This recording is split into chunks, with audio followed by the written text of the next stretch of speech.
It's been a while since the last episode of the Farming Files series, so it's about time that I added another test to the saga. And I am excited for this one because this will be my first test with a fully maxed out inventory. In total, I get 661 farming fortune during these tests. So you better be ready to see some crazy high rates. And what better crop to do this with than potatoes, the most infamous crop in the game. For those of you new here and don't know what the farming files are, they're a collective folder of all my tests. It currently mostly consists of crops and their items slash money per hour, and there's one miscellaneous test about cultivating. So if this interests you, I recommend downloading the file link in the description. Version 5 has more tests than ever, and it's just a pretty quick way to get new information.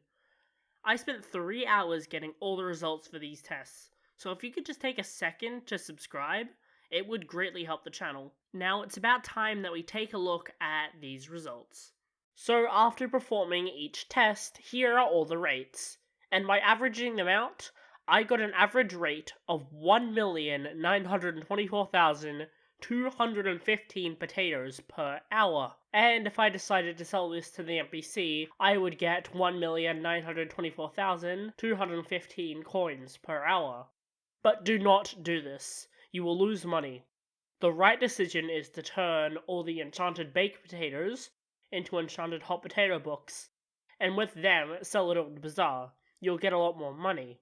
I won't bother mentioning the money per hour that you'll make off bazaar because that's generally more infrequent and items per hour is vastly more superior. Side note, some videos that do just purely use bazaar prices can be flawed in this way, but I'll go into this in more detail in a future video. Something you might have noticed is that Test 2's potatoes per hour was much higher than the other tests. Anomalies such as Test 2 is the reason that I do multiple tests.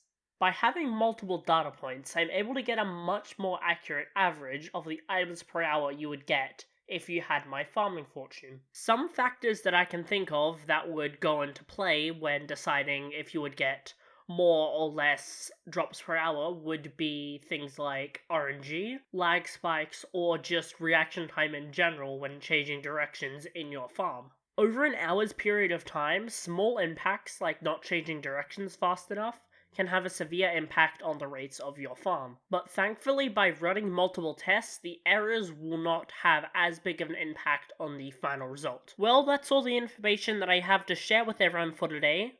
Remember, the download link for the farming files is in the description, and while you're down there, please feel free to like and subscribe. And remember farmers, keep farming.